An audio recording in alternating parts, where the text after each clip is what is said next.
성도 여러분 안녕하십니까? 윤상홍 목사입니다. 오늘의 주제는 술 먹어도 되나요? 라는 주제입니다.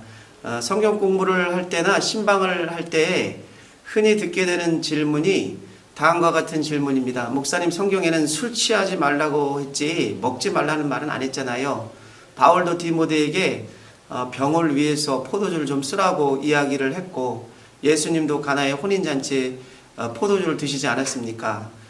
사실 제가 아는 목사님들도 어떤 목사님들은 드시는 분들도 있던데 술에 대해서 어떻게 생각하십니까? 이렇게 질문하는 분들이 간혹 있습니다.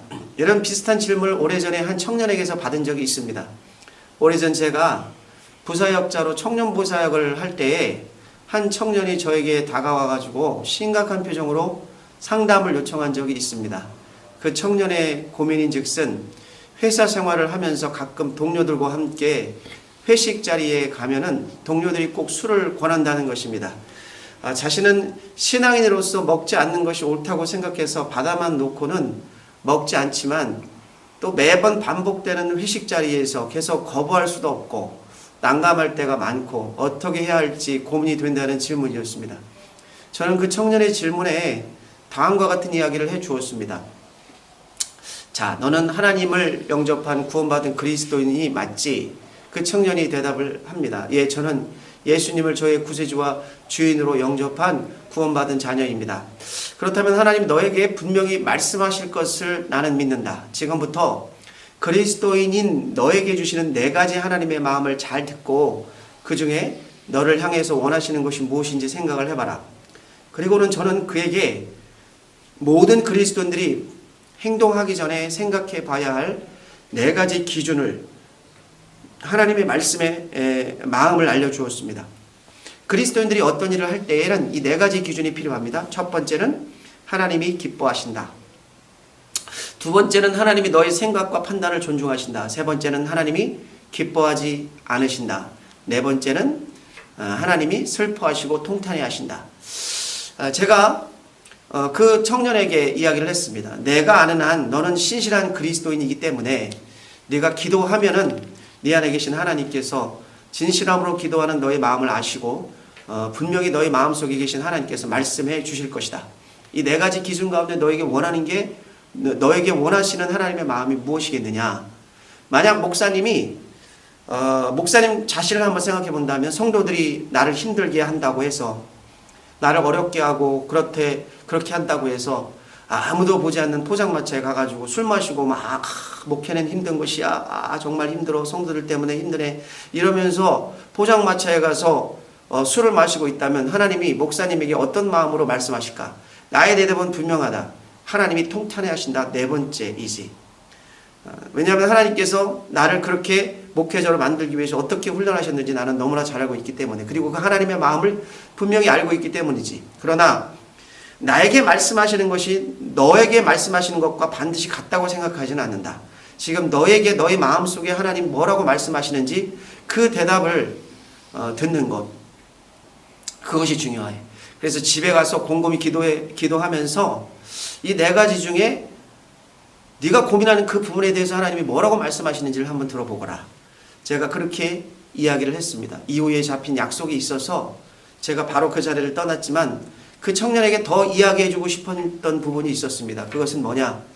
우리가 왜 그런 고민을 해야 하며 왜 하나님의 마음을 알아야 하는가에 대한 부분이었습니다.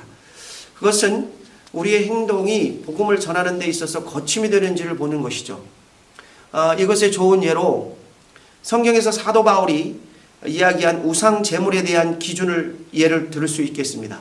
사도 바울은 우상에게 바쳐진 제물에 대해서 먹어야 하는지 먹지 말아야 하는지에 대한 그 문제에 대해서 분명히 이렇게 이야기를 합니다.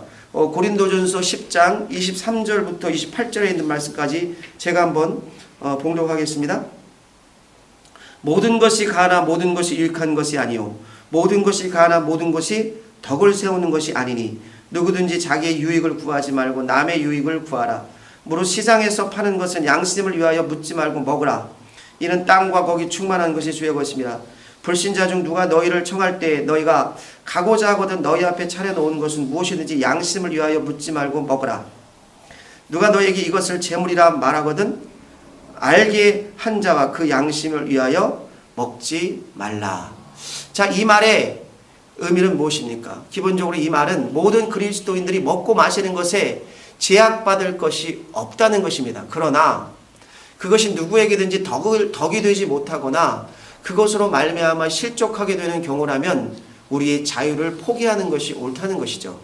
그러므로 누군가가 여러분의 술 먹는 모습을 보면서 실족할 수 있다면 그 사람을 위해서 여러분의 자유를 포기할 수 있는 그리스도인이 되는 것, 그것이 성숙한 그리스도인의 모습인 것입니다. 가장 중요한 기준은 우리의 행동이 복음을 전하는 데 있어서 거침이 되는지 그렇지 않은지를 점검해 봐야 한다는 것입니다. 사도 바울은 우리의 모든 삶이 온전히 하나님의 영광을 위한 삶이 되어야 된다고 강조하면서 고린도전서 10장 31절에 이렇게 말씀하고 있습니다. 그런즉 너희가 먹든지 마시든지 무엇을 하든지 다 하나님의 영광을 위하여 하라. 자, 제가 오늘 여러분들에게 어떤 행동을 하기 전에 하나님이 내 마음속에 거하시는 그 하나님께서 무슨 말씀을 하시는지 4가지 행동의 기준을 말씀을 드렸습니다.